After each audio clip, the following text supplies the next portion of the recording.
The surprise development came as Moscow feared fresh U.S. military support for Kyiv, with Ukrainian President Volodymyr Zelensky headed to the White House on Friday to push for just that, including U.S.-made long-range Tomahawk missiles.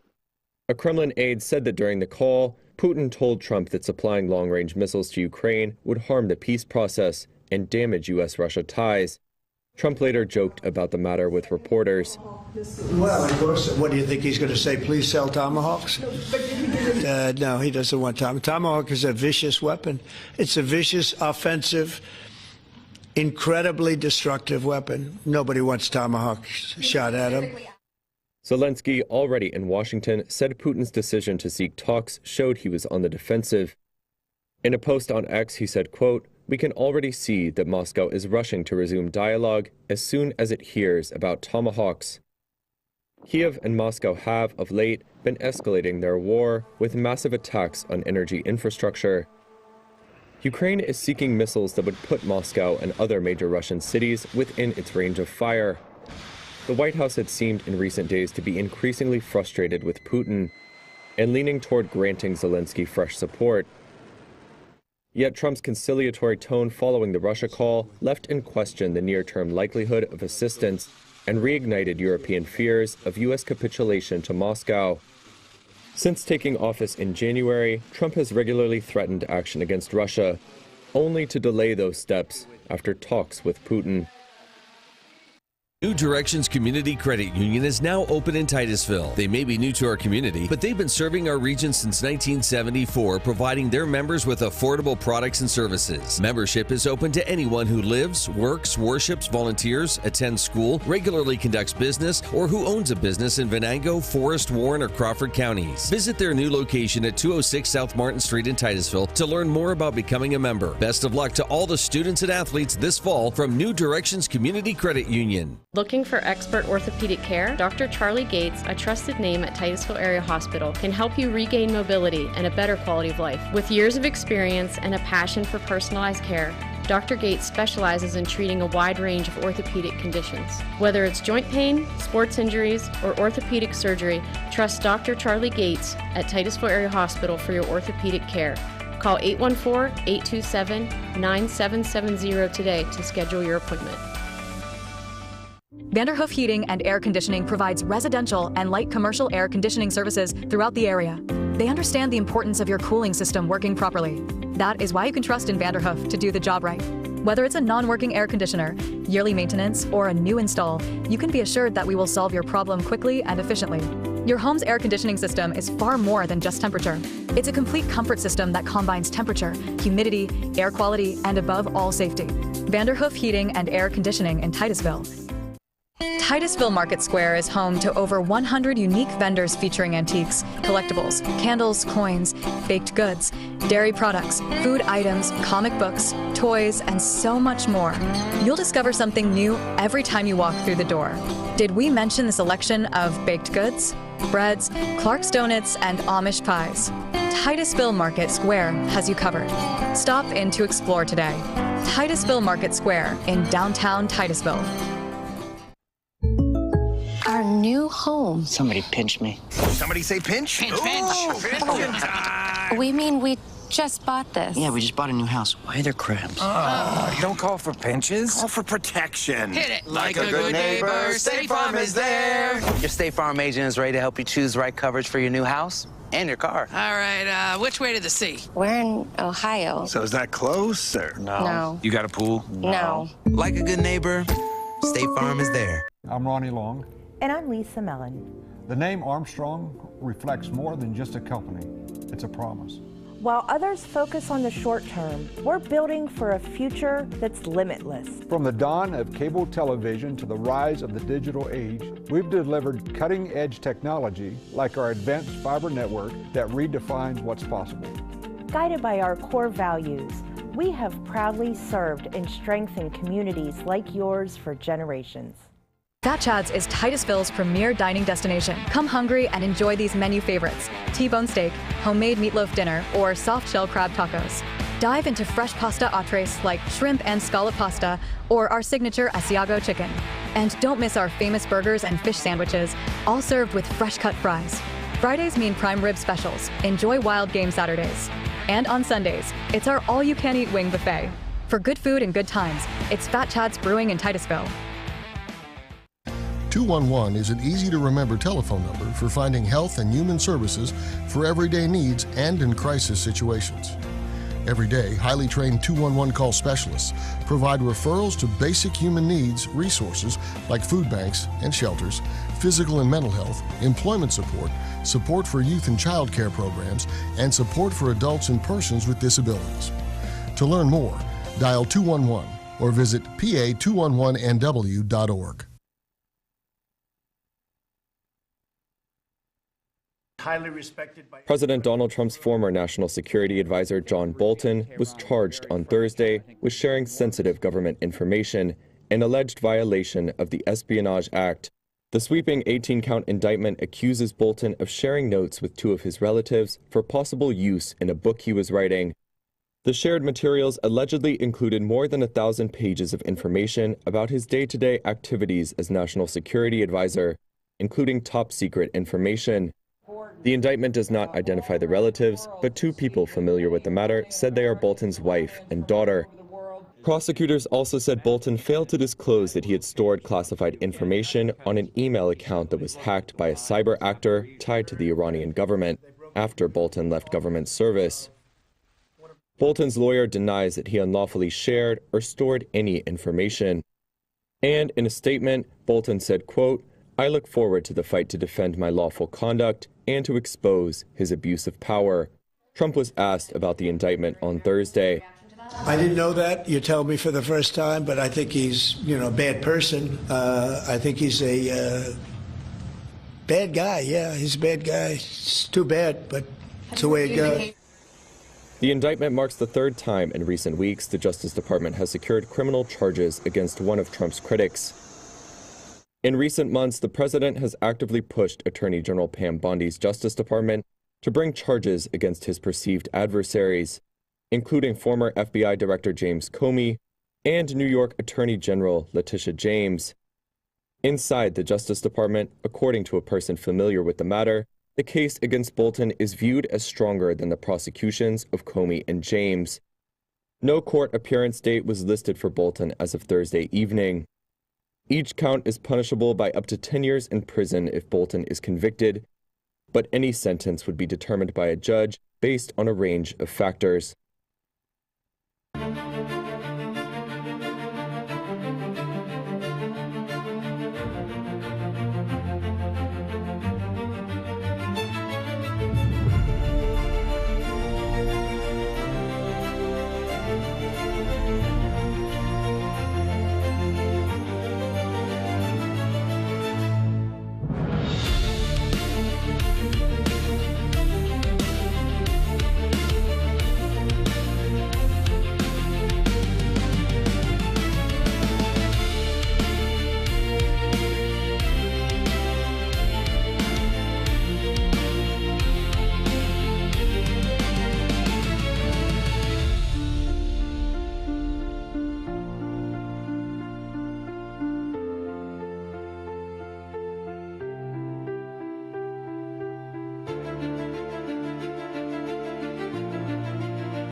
Wall Street's main indexes closed lower on Thursday, with the Dow and S&P 500 each dropping almost 0.2% and the Nasdaq shedding just under 0.5%.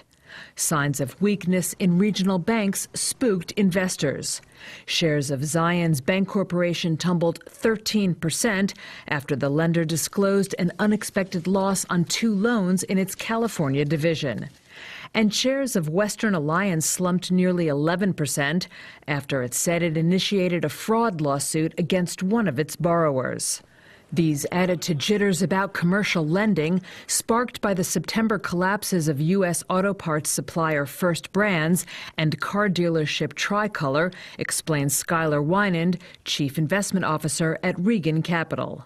You had Tricolor, you had First Brands, now you have Zions Bank and Western Alliance coming out, posting much higher losses and much higher reserves than the market was expecting, due to potential credit losses on some of their lending portfolio. Bank investors are starting to get nervous that this isn't just a canary in a coal mine, that there's a lot more to come about in terms of credit losses.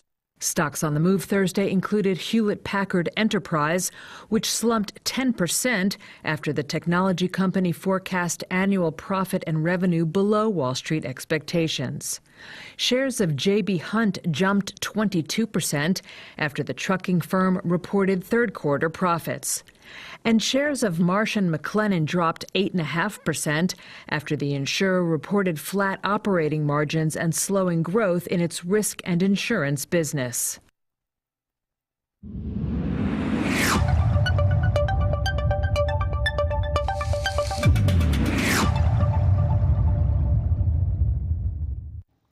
All right, let's take a look at that weather forecast for northwest Pennsylvania. A freeze warning set to expire later this morning. Partly to mostly cloudy skies expected today with temperatures in the low 60s. Mostly cloudy skies tonight with a slight chance of a rain shower, lows in the upper 40s. Saturday, morning clouds, afternoon sun with a high in the low 70s. Sunday, rain, upper 60s. Monday, morning showers, upper 50s. Tuesday, rain showers with temperatures in the upper 50s.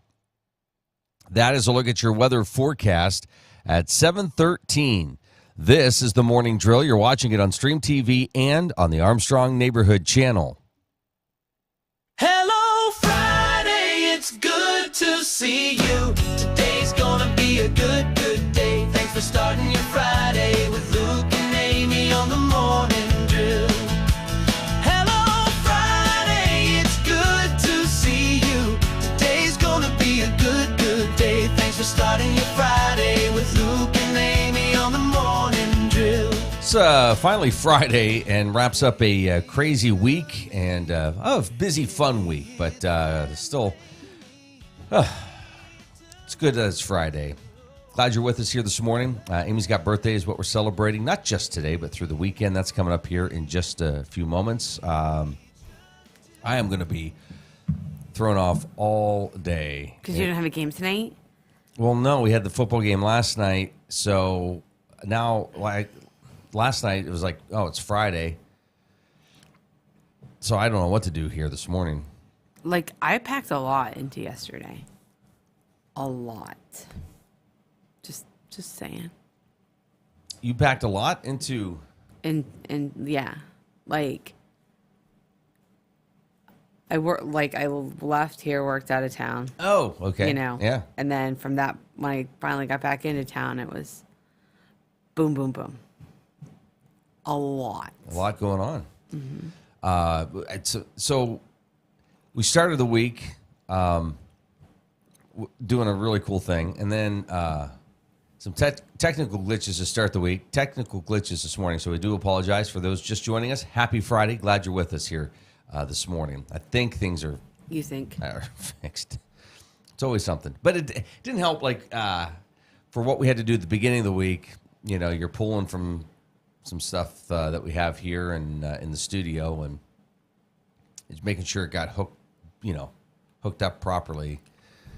May have missed a couple things, but I think we're okay now. But you think? Yeah, happy Friday. Happy Friday. So yeah, we had high school football last night. There'll be a bunch of games tonight. And then the playoffs will be starting up, so looking forward to that. Other than that, let's see, what else? We're over that halfway point in the month, which is, I was talking to somebody last night, and they were saying that their spouse was complaining that the month was going too slow. Whoa. Yeah. Whoa. And he's like, whoa. How's that? It's like, well, it just doesn't, August isn't going fast enough. And he's like, yeah, it's October. So, yeah, it's going plenty fast. I haven't seen, is it Hallmark? They've been showing Christmas movies, I think. I thought they showed them year round. I may be wrong because I don't watch this. I don't know. They shouldn't do that. They shouldn't. So I will say, I know somebody, we both know somebody, who was super excited one night because there's a Christmas movie that they play that this person absolutely loves, like loves. And then they decided to make a Halloween version of it. Oh. And they were playing it last Saturday. So they couldn't go with us somewhere Saturday because that movie was playing. But they were very excited about it, which is awesome. It's great because it's like when scary movies come out and we like them, but this is not a scary movie. Right. This is a Hallmark Halloween movie. Oh, yeah. That's record. Anyways, they were excited and it was something they were looking forward to. And that's that. Okay. Okay. I haven't seen any, well, there's still Halloween-based commercials. Yeah. I haven't seen any Christmas ones sneak in yet. You know, because usually like July, it's the back-to-school stuff, and everything's a little early, or earlier. But, you know, I saw at the grocery store the other night, though. Oh, no. Turkeys. Oh, really? Yeah. And I was like, oh, yeah. Yeah, we're going to have to get a couple of those. You started making the turkey recently. Like in the past few years, you started, well, so Prep. you've always gutted it because I just can't even. Right. And then I've prepped it and cooked it, but you got a recipe that, I hate turkey any way you cook it. So if you want to change it up, go for it. But everybody likes it, what you're doing. Oh, well, I thought the first year we did it was really good. Because you took your time. Last year, I think we just rushed didn't it. Yeah, it was rushed. Yeah. I'm going to have to find it, the recipe. I'm not sure if I... What? Oh, I think we watched a video. We watched a video, yeah. Oh, yeah, but it was juicy and... See, now you're excited. I am. See? I am.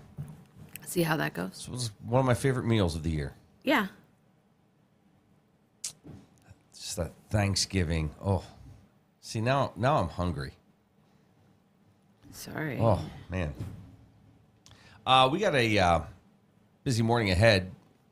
Emily Altomare from the Oil Region Alliance will be joining us. Also this morning, Bruce Peterson. The Steelers played the Bengals last night. Came down to the end. We were obviously doing high school football, so I didn't see the first half. Then when we got home, we watched a little bit of it. And then I was lying in bed. Got the ding on my phone that you didn't the want final to get? score came up. Oh, no, it was close. It was like 33-31. So Mr. Sports, Bruce Peterson, will be with us later this morning as well. I'm not sure. Like, it was a good game last night. I mean, there's you go on social media this morning, everybody's complaining about calls and stuff. So I'm not going to get into that. But I'm not sure if Bruce would be more excited to talk about the Steelers or the firing of Mr. Franklin. Oh. Penn State. So got you. Yeah, I we'll see. But yeah, there'll be a lot to talk about for sure later this morning. So looking forward to that. And we're coming off the Energy Summit, the beginning of the week, which is where we were. And we'll see Emily's take on that from the Oil Region Alliance perspective. And they had an employee that gave a presentation on Monday that was fascinating about historic properties or just properties in the downtown area and blight and what it's going to take to save buildings, and it was great. So yeah, and then of course there's a whole lot of other things coming up too. So Never slows down. Never. By the way, you mentioned on Wednesday it was something with the chambers. Yeah. Like National Chamber Day or something. Yeah, something like that. It was nice to know that the chambers knew that, so they were they were ready. Yeah, they were ready. Oh, for good. it. Yeah. It was also for the Meadville Chamber, the Women in Business Expo. Oh yeah, was that night? Oh my on goodness, Wednesday, yeah. So it was just sort of a perfect combination. Setting it up. Mm-hmm. Yep. And I believe Armstrong, if you go to their YouTube channel and if you watch on the Armstrong Neighborhood channel, they will be running the Women in Business Expo. Awesome. So if you want to see the presentations, they should have that. But it is on their YouTube channel to check out. So Perfect. yeah. And we're officially done with Week 9 of high school football. Of course, other games tonight, and we'll wrap up the season next week, next Friday. But playoffs for volleyball, boys and girls soccer were announced yesterday. So you can go to District 10's website to get all the information there. And best of luck to all our local teams. Yeah. Yeah, birthdays and what we're celebrating. You want to get into that? Or Sure. What, okay. Bring it on. Because we got not just what we're celebrating today, but through the weekend as well. Yeah. So that's isn't that exciting? It's Sure. Friday. All right, we're going to start with birthdays. And what is today? Today's the 17th day of October. All right. Actor Michael McCain is 78 today. Alan Jackson is 67 today. Now, he's having some health issues, right? Alan don't- Jackson, I'm he's kind of not- retiring. I'm not paying. I don't know. You're not I'm part not, of the fan I'm not club? up on that. Okay. Actor Mark Gatiss is 59. Musician Ziggy Marley is 57. Rapper Eminem is 53 today. Aw. Mm-hmm. Actress Felicity Jones is 42. And that is all. Okay. I know what you're going to be listening to today. Just today? Happy birthday to all of them, and happy birthday to you if today happens to be your birthday from all of us. All right, what are we celebrating? All right, today is Black Poetry Day, Child Poverty Day, Day of Dignity in Bolivia, International Day for Eradication of Poverty, Loud Shirt Day, National Catholic Men's Conference Day, Clean Your Virtual Desktop Day, National Edge Day, National Mammography Day, National Mulligan Day, National Pasta Day, National Payback a Friend Day, National Wear Something Gaudy Day, Women in Military Service for America Memorial Anniversary. That is a big one. Whew, to say. World Trauma Day. That is it. All right. Okay. Are you ready for tomorrow? Yep. Saturday. Saturday. Bridge Day. Ethnicity Day. Flora Duffy Day. Healthcare Aid Day. International Raw Milk Cheese Appreciation Day. International Sloth Day. National Alaska Day. National Chocolate Cupcake Day, National Fetch Day, National Mashed Potatoes Day, National Necktie Day, National No Beard Day, National Prayer Day, National Sunday Day, Ride to Work Day, Sweetest Day, wait, World Menopause Day, United Nations Week, Baby Bash's birthday. I don't know who Baby Bash is. Okay. Sorry. That's it. Okay. Sunday. Mm-hmm. Evaluate Your Life Day. National Kentucky Day. National New Friends Day. National Seafood Bisque Day. Sunday School Teacher Appreciation Day. World Humanitarian Action Day. World Pediatric Bone and Joint Day. World Toy Camera Day. Healthcare Quality Week. International Infection Prevention Week. National Retirement Security Week, National Towns Week, National Veterinary Technician Week, Respiratory Care Week, Wolf Awareness Week. And that is all. I mentioned the bisque. Yada, yada, yada. Saturday, you said, is Fetch Day. Mm-hmm. It's funny. There's a story this morning. Kirk Herbstreit, who did the game last night, is accused of disrespectful behavior, apparently. There's an article this morning. He had posted, Kirk Herbstreit, he loves dogs. And he had a dog in the booth a couple weeks ago. And I think some people complained about that. But Kirk Herbstreit posted on his X account that he made it to the hotel in Cincinnati, and he and Peter, his dog, getting ready for some NFL on Prime, and he's playing sort of fetch in the hallway at the hotel with his dog. Well, some fans obviously not happy about this. They say if there's one golden rule when staying at hotels, it's to keep the noise down. You don't know who's there and what they're there for. Maybe someone was up extremely early in the morning and getting an afternoon nap in. Oh, my Lord. Maybe someone else is trying to prepare for a job interview. You just don't know. While Peter Herbstreit is adorable, the dog, and the hotel is clearly dog-friendly, some are taking issue with the playing of fetch on the hotel room floor. So, another reason I don't stay at hotels. No respect for other guests, one fan wrote on X. Lord, help me, please. Hope no one was trying to sleep, one fan added. No respect for other guests, Kirk. I'm so tired of you and that dog, one fan added. Love Kirk, he's the best, but kind of over the dog thing, one fan added. Cute, but I hope he wasn't. Cute, but I hope that wasn't at night when other hotel guests are trying to sleep. 80-pound dog running down the hallway isn't exactly quiet, one fan added. So, Herbstreit began traveling with his oldest golden retriever, Ben, a couple of years ago. He's got an incredibly busy schedule during the fall months, working for both ESPN and Amazon Prime. The ESPN and Amazon Prime analyst gets homesick, so he brought his oldest golden retriever, Ben, on the road with him. When Ben died from cancer, he called Peter up to become his travel buddy. Peter's been making appearances on College Game Day, Thursday Night Football, Saturday Night Football as well. So, I don't know. What do you think about that? I don't know. Some people use it just to bring down the seriousness or the anxiety of their job. I don't know. I don't have a problem with it. There's, there's times I'd love to bring our dog here. Yeah. Love to, but we're in and out, especially this time of year. And we can't just leave him here. Right. But, no, there's couple, it was last week I had him down for a little bit. I think he enjoyed it, but sometimes he gets confused. Yeah. It's like he gets excited to go home. Yeah. And I find myself talking to him like, do you want to stay with me or do you want to go home?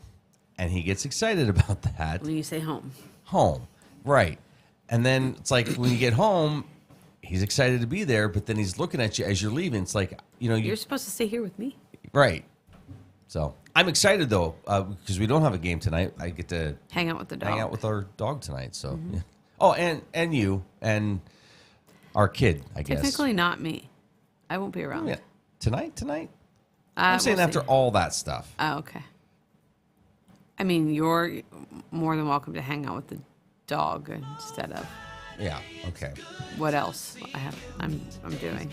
7:30. We'll bring you the latest headlines here this morning. This is the Morning Drill.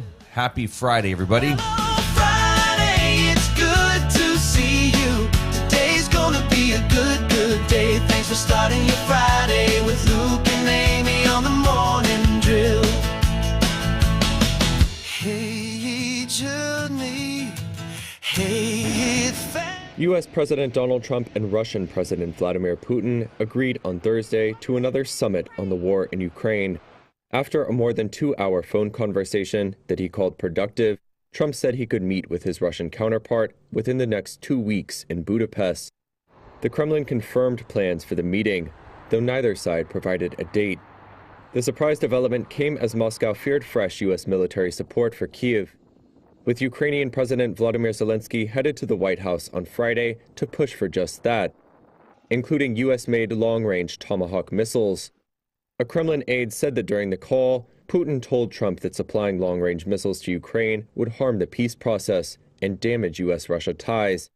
Trump later joked about the matter with reporters. Well, of course, what do you think he's going to say? Please sell Tomahawks? No, he doesn't want Tomahawk is a vicious weapon. It's a vicious, offensive, incredibly destructive weapon. Nobody wants Tomahawks shot at him. Zelensky, already in Washington, said Putin's decision to seek talks showed he was on the defensive. In a post on X, he said, quote, "We can already see that Moscow is rushing to resume dialogue as soon as it hears about Tomahawks." Kiev and Moscow have, of late, been escalating their war with massive attacks on energy infrastructure. Ukraine is seeking missiles that would put Moscow and other major Russian cities within its range of fire. The White House had seemed in recent days to be increasingly frustrated with Putin and leaning toward granting Zelensky fresh support. Yet Trump's conciliatory tone following the Russia call left in question the near-term likelihood of assistance and reignited European fears of U.S. capitulation to Moscow. Since taking office in January, Trump has regularly threatened action against Russia, only to delay those steps after talks with Putin. Highly respected by President Donald Trump's former national security advisor John Bolton was charged on Thursday with sharing sensitive government information, an alleged violation of the Espionage Act. The sweeping 18-count indictment accuses Bolton of sharing notes with two of his relatives for possible use in a book he was writing. The shared materials allegedly included more than 1,000 pages of information about his day-to-day activities as national security advisor, including top-secret information. The indictment does not identify the relatives, but two people familiar with the matter said they are Bolton's wife and daughter. Prosecutors also said Bolton failed to disclose that he had stored classified information on an email account that was hacked by a cyber actor tied to the Iranian government after Bolton left government service. Bolton's lawyer denies that he unlawfully shared or stored any information. And in a statement, Bolton said, quote, "I look forward to the fight to defend my lawful conduct and to expose his abuse of power." Trump was asked about the indictment on Thursday. I didn't know that. You tell me for the first time, but I think he's, a bad person. I think he's a bad guy. Yeah, he's a bad guy. It's too bad, but it's the way it goes.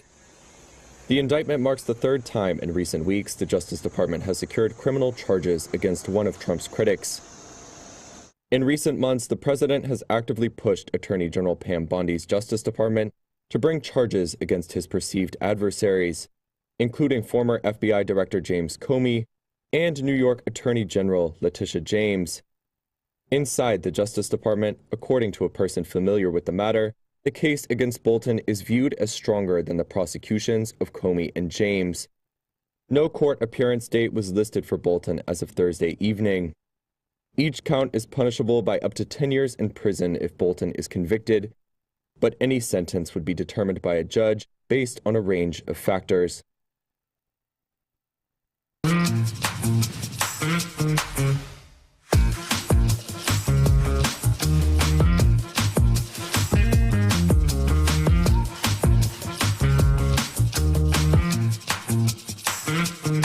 Vehicle shopping? Make sure you check out Titusville Ford first. Shop our amazing selection of new and pre-owned cars, trucks, and SUVs in stock. Visit us on Route 8 in Titusville and see why our customer service is a cut above the rest. Titusville Ford, your hometown dealer.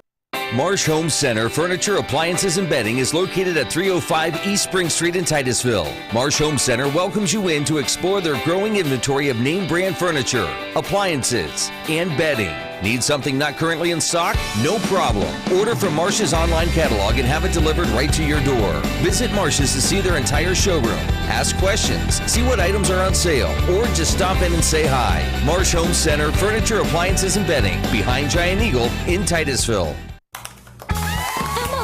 Did you hear?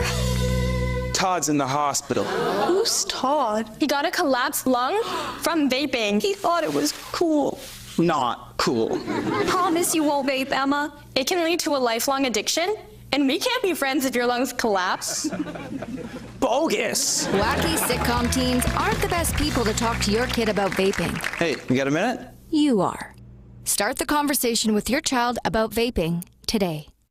Whether you want to go and lead in your craft in the trades, whether you want to go and be that nurse or medical worker and have a real impact on lives, or whether you want to go and help that business improve its bottom line, this is the place, and now is your time to go with confidence, to go with skill, to go succeed. The Education and Training Center at Pitt Titusville. I needed a place I could feel cared for without the long drive. I chose Meadville OBGYN because both my sisters came here, highly recommended Dr. Kristen. Dr. Kristen makes me feel very comfortable. Like I'm family, like we're friends, very personable. My daughter Evie was born in Breach, and it was Dr. Kristen and Dr. Barco, and they were incredible. It was a wonderful experience. I wouldn't ever want to go anywhere else. Community Connect Federal Credit Union, serving Crawford, Venango, Forest, and Warren counties. Their mission is to provide quality, low-cost, and personal financial products for the growth and security of their members and families. Stop in, call, or visit our website, communityconnectfcu.com, and click Join to get started. Community Connect Federal Credit Union, 1050 East Spring Street in Titusville.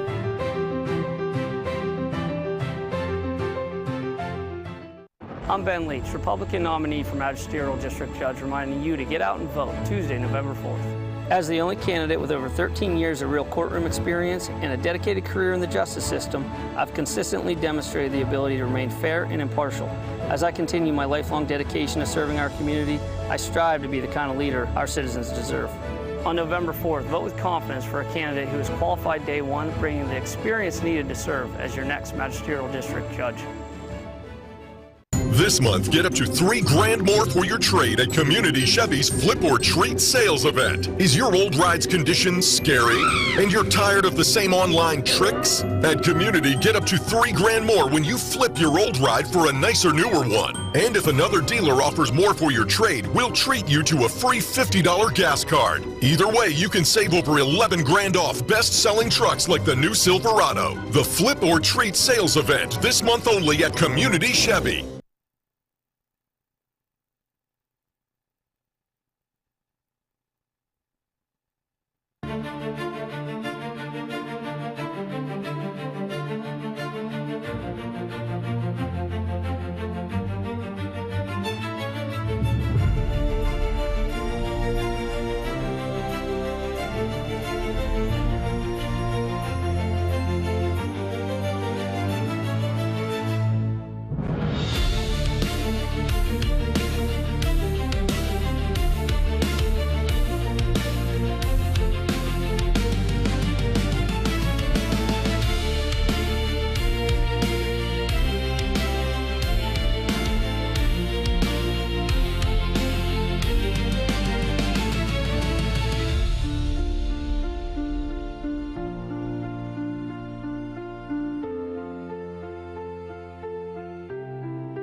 Wall Street's main indexes closed lower on Thursday, with the Dow and S&P 500 each dropping almost 2/3%, and the Nasdaq shedding just under 0.5%. Signs of weakness in regional banks spooked investors. Shares of Zions Bank Corporation tumbled 13% after the lender disclosed an unexpected loss on 2 loans in its California division. And shares of Western Alliance slumped nearly 11% after it said it initiated a fraud lawsuit against one of its borrowers. These added to jitters about commercial lending, sparked by the September collapses of U.S. auto parts supplier First Brands and car dealership Tricolor, explains Skylar Wynand, Chief Investment Officer at Regan Capital. You had Tricolor, you had First Brands, now you have Zions Bank and Western Alliance coming out, posting much higher losses and much higher reserves than the market was expecting due to potential credit losses on some of their lending portfolio. Bank investors are starting to get nervous that this isn't just a canary in a coal mine, that there's a lot more to come about in terms of credit losses. Stocks on the move Thursday included Hewlett-Packard Enterprise, which slumped 10% after the technology company forecast annual profit and revenue below Wall Street expectations. Shares of J.B. Hunt jumped 22% after the trucking firm reported third-quarter profits. And shares of Marsh & McLennan dropped 8.5% after the insurer reported flat operating margins and slowing growth in its risk and insurance business. You have the very large banks that have come out, JP Morgan, Morgan Stanley, that have reported absolutely gangbuster earnings. Great trading revenue, NIMs increasing across the board, huge positives. Then you have regional banks that don't have the pricing power that the large national banks do, like a JP or a Citi. They've been really competing on the lending side. They've been competing against private credit, non-bank funders, et cetera. And they're giving out loans that maybe they shouldn't have been giving out. So you have a lot of surprises that have happened just in the last month. 2 bankruptcies, 2 to 3 large holes in their lending portfolios that are getting reported. So the reason banks are down 4% this day is that, this is not expected. And Jamie Dimon came out a couple days ago saying, hey, there's not just one cockroach. It's not just Tricolor, it's not just First Brands. Now we're seeing cockroach 3 and 4 now getting reported in the news today. So bank investors are starting to get nervous that this isn't just a canary in a coal mine, that there's a lot more to come about in terms of credit losses. And investors haven't had to worry about credit losses really for 10 years. They just started worrying about interest rate losses 3 to 4 years ago. Now they're starting to worry about credit losses as well. So especially on the regional banking front, investors are really nervous and are running away today. Yeah, it's going to be very difficult to compute all of this spending and see the same types of return on investment that we've seen from the Mag 7 over the last 10 years. You can't just go spend trillions of dollars and expect that to grow at 15 to 25% a year. So those numbers are getting just, out of people's ability to actually compute what that means. Are these $1, $2, $3, $4 trillion companies all of a sudden going to be $40 trillion companies in 10 to 15 years from now? That is just out of many people's idea of what's actually possible. I don't believe it. I'd probably be a bigger buyer of the non-Mag 7, the S&P 493, as well as potentially international stocks that might play on some dollar weakness going forward. On the international side, I'm going to play it safe. I'm going to go to, developed European stocks, which kind of dominate some of these non-U.S. markets. You're talking about a Siemens, for example, where in general, these indices are trading at 15 to 16 PE, and they're going to benefit from a weaker dollar. They're trading at about half the PE of U.S. indices. So A, you get some value. B, you get to play on dollar weakness. But I'm not going to go out on a limb and take much risk outside of, call it, developed Europe and Asia. China on Thursday accused the U.S. of stoking panic over its rare earth controls and rejected a White House call to roll back the measures set to take effect next month. China produces over 90% of the world's processed rare earths and rare earth magnets. They are vital materials in products ranging from electric vehicles to aircraft engines and military radars. On Thursday, China's Commerce Ministry spokesperson said the U.S. was misrepresenting its policies. The U.S. interpretations have grossly distorted and exaggerated China's measures and deliberately provoked unnecessary misunderstanding and panic. The comments come as U.S. President Donald Trump prepares to meet Chinese President Xi Jinping in South Korea later this month to try to hash out a trade deal. Trump was asked about the state of the relationship on Wednesday. You're meeting with President Xi in a few weeks. Yeah. If you can't come to an agreement or a deal at that meeting, are we in for a sustained trade war with China? Well, you're in one now. Look, we have 100% tariff. If we didn't have tariffs, we would be exposed as being a nothing. We would have no defense. You know, they've used tariffs on us, but we've never had anybody sitting in that chair that felt the need to do it. China's expanded rare earths export controls left trade negotiators and analysts the world over wondering whether it intends to require manufacturers of any product anywhere in the world containing even trace amounts of Chinese rare earths to apply for a license to ship it to its final destination. China's Commerce Ministry told reporters that was not the case. U.S. Trade Representative Jameson Greer on Wednesday called China's new measures a global supply chain power grab and said that he expected Beijing not to implement them. Treasury Secretary Scott Bessent suggested there could be another possible extension to the current 90-day tariff truce, which is set to expire around November 9th. Fertility treatments like IVF could soon become more affordable for some U.S. patients. That's after President Donald Trump announced a deal with German drug maker Merck. Under the agreement, the firm will lower the cost of certain IVF drugs in exchange for protection from future U.S. tariffs. We're here today to announce a historic victory for American women, mothers, and families. For countless millions of Americans, prices are going way down, way down. Trump also says Merck has agreed to price all new drugs in the U.S. the same as in other developed countries, a move he says could help bring down the costs for American patients. Under the agreement, Merck's U.S. arm EMD Serono will slash the cost of 3 key IVF drugs by up to 84% when used together. The company will sell them directly to consumers through a new website called Trump RX starting early next year.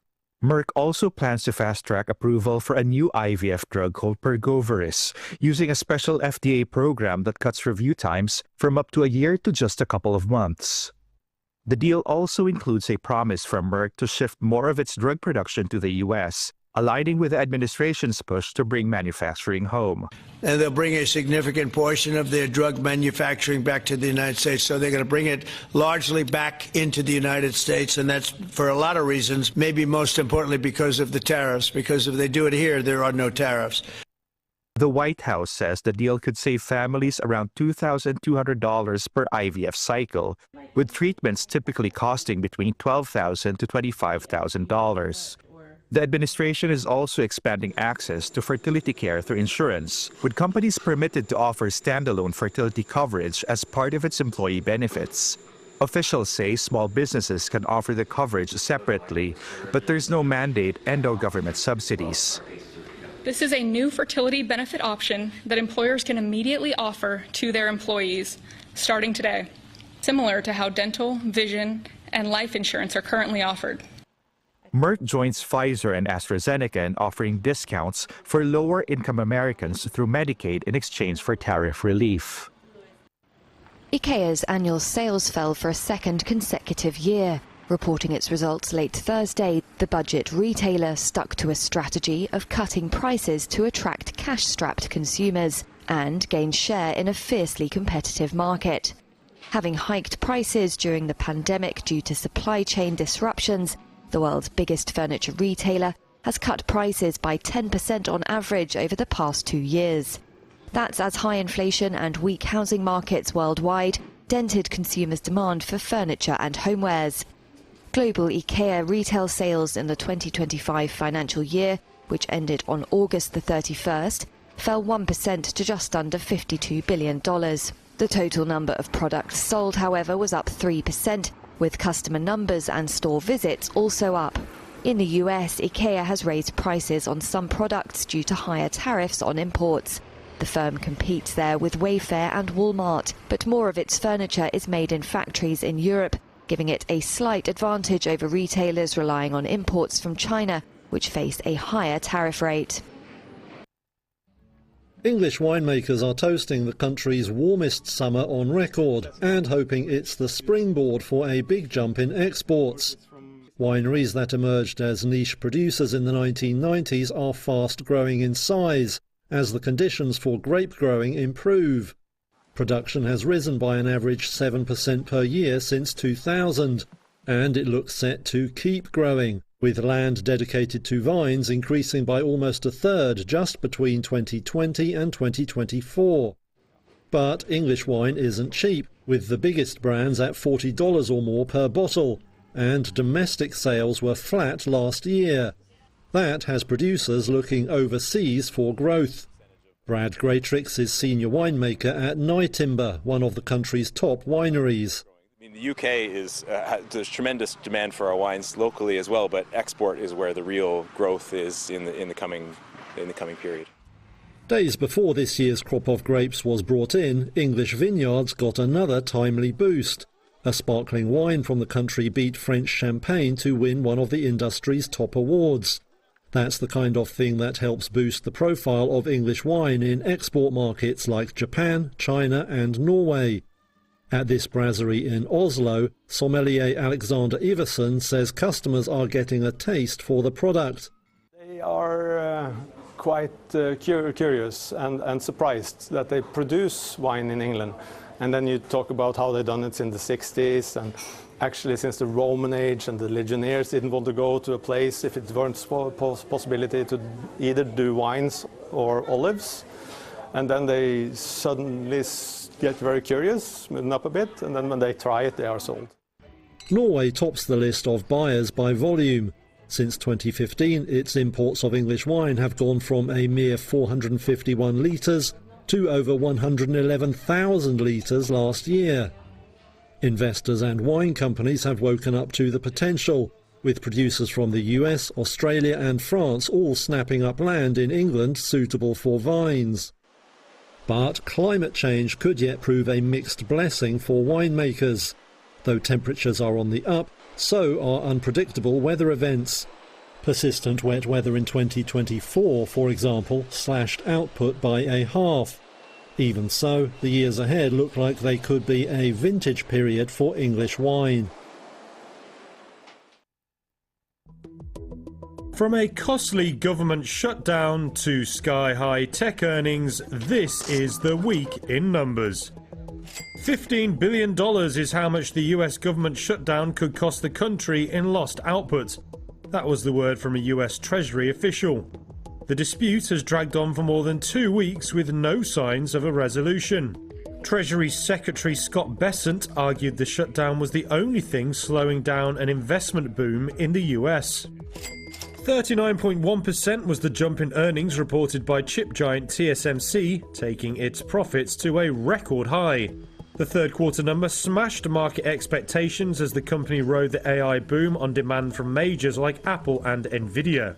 TSMC scored a net profit of almost $15 billion and marked its sixth straight quarter of double-digit growth. $8.5 billion is the third quarter operating profit Samsung expects to see. That's way ahead of analyst projections and up almost a third from a year earlier. The South Korean tech giant believes demand for memory chips used in data centers is driving the surge, and that helped offset weaker sales of its advanced AI chips. 16,000 is the number of jobs to be cut at Nestlé as the Swiss firm battles to become more efficient. It's a big move for new CEO Philipp Navratil as he tries to raise sales volumes. Navratil took over the maker of Kit Kat chocolate bars and Nespresso coffee last month, replacing the fired Laurent Frex. And $10 billion is how much JP Morgan Chase plans to invest in firms seen as vital to US national security and economic resilience. That's just one part of a broader 10-year, $1.5 trillion pledge from the lender to finance industries key to US economic growth.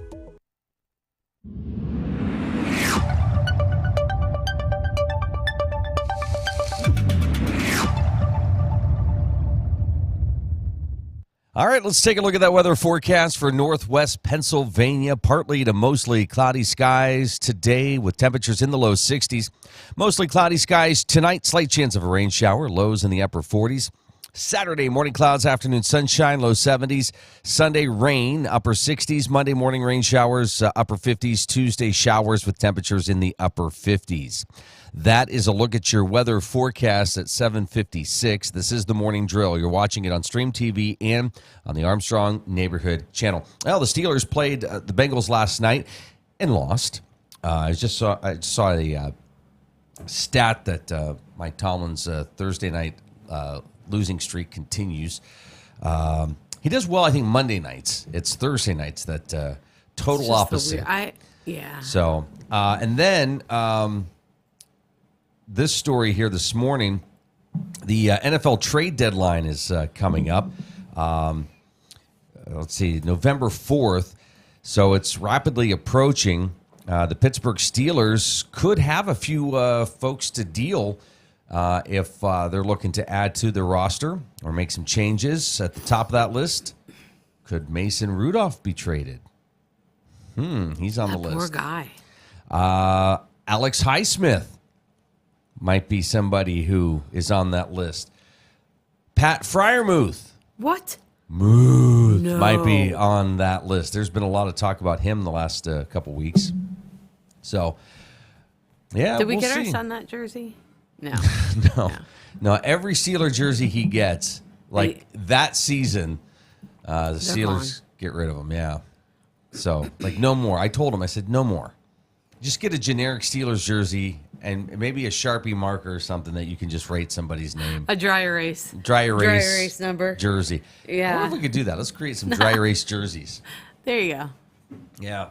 I don't know. So, anyways, we'll get Bruce's take on that coming up next hour. Also, we'll be with Emily Altomare from the Oil Region Alliance. She'll be with us next hour. So looking forward to catching up with Emily and Bruce to wrap up the week. Although, again, I said it earlier, we had high school football last night. So for me, I'm like, it almost feels like a Saturday. I was thinking last night. Thrown off. Yeah, I was thinking last night at the game, we have to go to work tomorrow? I kept wanting to say to people, hey, have a good weekend, which I could have still said, Yeah. But it's oh, no, we got to all go back to work tomorrow. Yeah. You still have to adult. Recover from this. It's a 4-day week for me, but. Oh, that's right. Columbus Day was But it feels like a 10-day week. Well, I think by Tuesday night for Adam and I here at the office, it felt like we had the whole week crammed in just a couple days. 2 days? Yeah, because you guys covered a lot of ground. And a lot of sports this week, too. So. Woo. But anyways, looking forward to catching up with Emily and Bruce, and you can catch that on our socials and our website for the third hour. And outside of that, great local programming will continue right here on the Armstrong Neighborhood Channel, not just today, but through the weekend and into next week. So we look forward to that. For those of you we're saying goodbye to, we'll see you Monday. For those of you coming over to the other side, we'll see you in a second. So we get the latest headlines heading your way. But thanks for being with us. Have a great weekend. Enjoy Look the. At that. That's pretty. Oh, the shot, not me. Yeah, right. no, the shot. Yes. It's cold out there, but it's pretty. Is it? It feels good. I like it. Yeah. Enjoy it. Have a great weekend.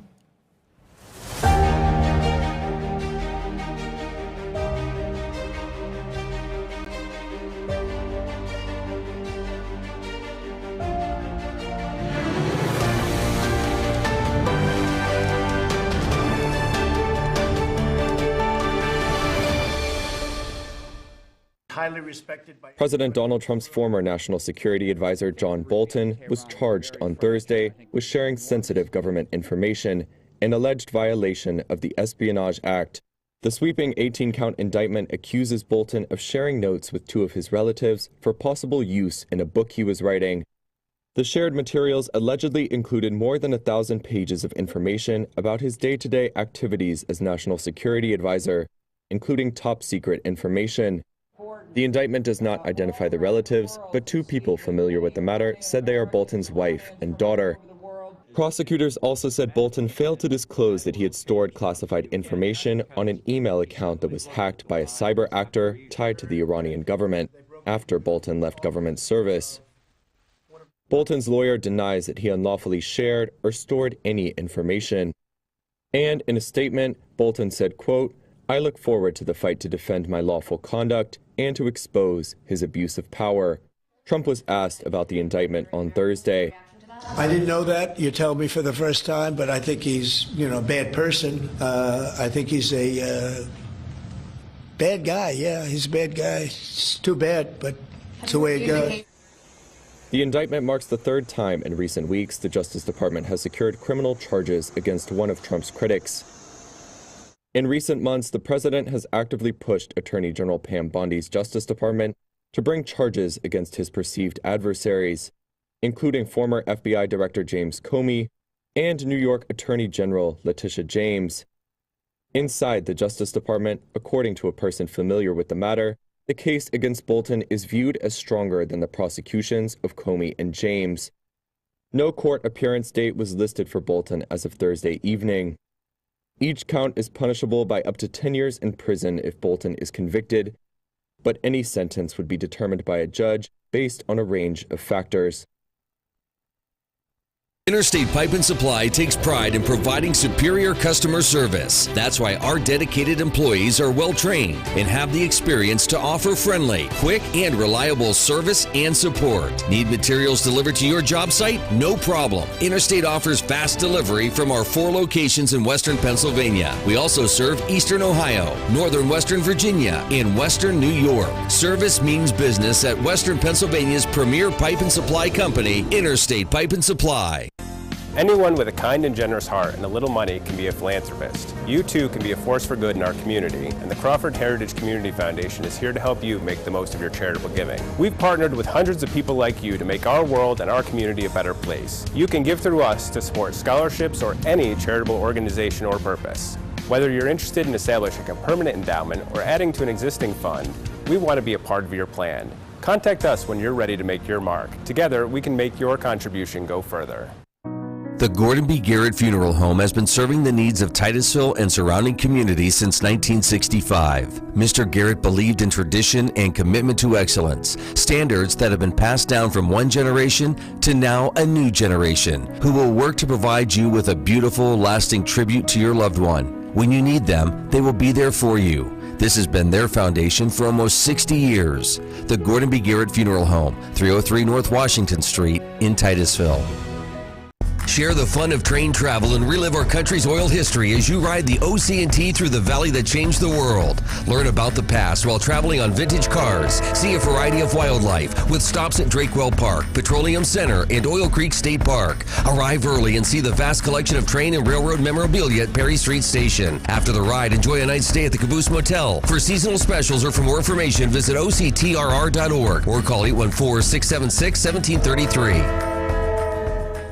For over 30 years, J. Gill Plumbing and Heating has taken pride in being the premier heating and air conditioning service provider in the area. Our highly skilled and certified technicians will work closely with you to address your heating and air conditioning repair, installation, or maintenance needs. And with the J. Gill Service membership, you can take advantage of additional benefits like filter replacements and priority service scheduling. Plus, members get 10% off future projects. Call today to get a free estimate or ask about financing options. Call J. Gill Plumbing and Heating today or visit them online at jgillplumbingheating.com. Marsh Home Center Furniture, Appliances, and Bedding is located at 305 East Spring Street in Titusville. Marsh Home Center welcomes you in to explore their growing inventory of name brand furniture, appliances, and bedding. Need something not currently in stock? No problem. Order from Marsh's online catalog and have it delivered right to your door. Visit Marsh's to see their entire showroom. Ask questions, see what items are on sale, or just stop in and say hi. Marsh Home Center Furniture, Appliances, and Bedding, behind Giant Eagle in Titusville. 211 is a simple telephone number to remember when you don't know where to go for help. Dial 211 when needing to find health and human services for everyday needs and in crisis situations. It's free and confidential, and you'll have access to thousands of programs and services for emergency and non-emergency situations. Visit pa211nw.org to learn more, and remember, help is available by calling 211. Are you tired of juggling multiple pill bottles? Titusville Express Pharmacy has your solution, now offering compliance packaging. Your medication sorted and sealed by dose, making it easier than ever to stay on track. In a hurry? Take advantage of our convenient drive-through service. We also offer free local delivery for those that qualify. Titusville Express Pharmacy, where convenience meets care. Visit us today at 401 West Spring Street in Titusville. Simplify your medication routine with Titusville Express Pharmacy.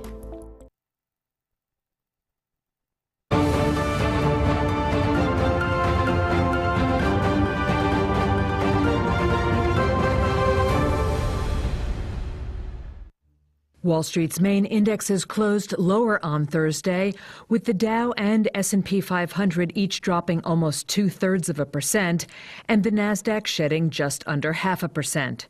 Signs of weakness in regional banks spooked investors. Shares of Zions Bank Corporation tumbled 13% after the lender disclosed an unexpected loss on 2 loans in its California division. And shares of Western Alliance slumped nearly 11% after it said it initiated a fraud lawsuit against one of its borrowers. These added to jitters about commercial lending, sparked by the September collapses of U.S. auto parts supplier First Brands and car dealership Tricolor, explains Skylar Wynand, Chief Investment Officer at Regan Capital. You had Tricolor, you had First Brands, now you have Zions Bank, and Western Alliance coming out, posting much higher losses and much higher reserves than the market was expecting due to potential credit losses on some of their lending portfolio. Bank investors are starting to get nervous that this isn't just a canary in a coal mine, that there's a lot more to come about in terms of credit losses. Stocks on the move Thursday included Hewlett-Packard Enterprise, which slumped 10% after the technology company forecast annual profit and revenue below Wall Street expectations. Shares of J.B. Hunt jumped 22% after the trucking firm reported third-quarter profits. And shares of Marsh & McLennan dropped 8.5% after the insurer reported flat operating margins and slowing growth in its risk and insurance business.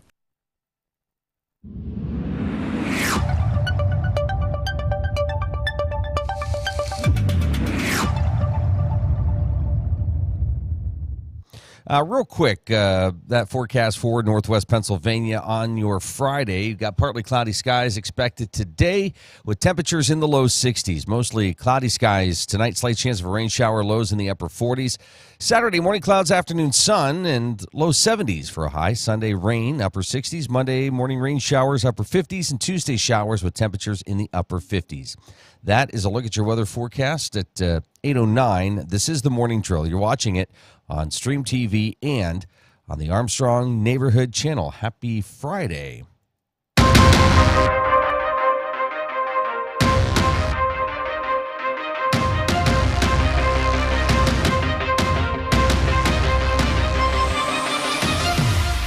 That's pretty intense music for our guests here this morning. Emily Altomare joins us from the Oil Region Alliance. Hi, Emily. How are you? I'm good. How are you, Luke? Good. Good to see you this morning. Good to see you, too. Thanks for having me. Yes.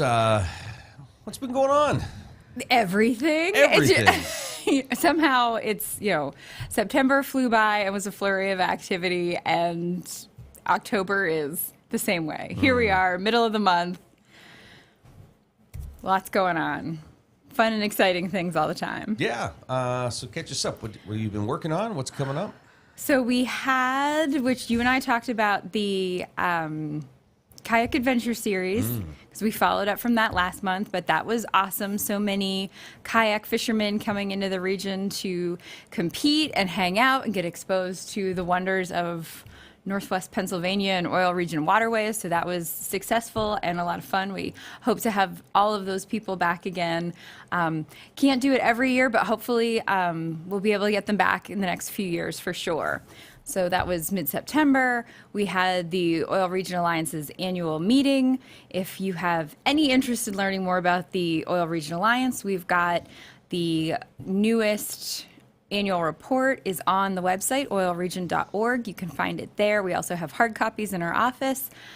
And if you're interested in becoming a member of the Oil Region Alliance, we're starting our 2026 membership drive. So we have a lot of good folks that renew year after year, but we're always welcoming new people.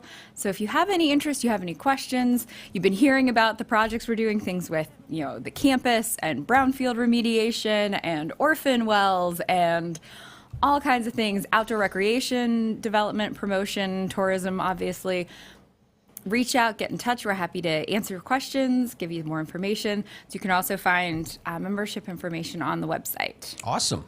And is that one of those things somebody could download that, go through it, and say, hey, boy, I have some questions. It'd be great to sit down and maybe have a conversation. And, absolutely. Maybe there's some funding that, or maybe we have something we want to donate. I want to talk to somebody and understand a little bit more. Absolutely. Okay. Yeah, we're happy to do that. Awesome. By the way, very friendly. When was it last week? I stopped in for a quick minute. And, yes. Everybody. That feels like a year ago. Doesn't it? Yeah. But I know. yes, For a second, I had to think, was that last week or 2 weeks ago? Yeah, that was last week. But yes, so yes, very, very nice environment, very welcoming. Got a little tour. You got a tiny little 10-foot tour. Yeah. But yeah, it's okay. You were busy, we were busy, so it was a nice, fly-by-night thing. Yeah. Well, so you're welcome to come I didn't back call anytime. ahead. I just dropped by. And I will say that is easier because we coordinate with all these other organizations. So lots of times we're either out having meetings or on projects, or we're Zooming with other folks. So it is always better to try and make an appointment, schedule some time. That way, then you can get full attention. I guess I did text you. You if did. You're in, but five minutes. You're basically like, we're on our way. But that was fine because the we other were side there. of the street, and what you were there for was certainly taking priority, which was the Drake Energy Summit that took place here Monday and Tuesday.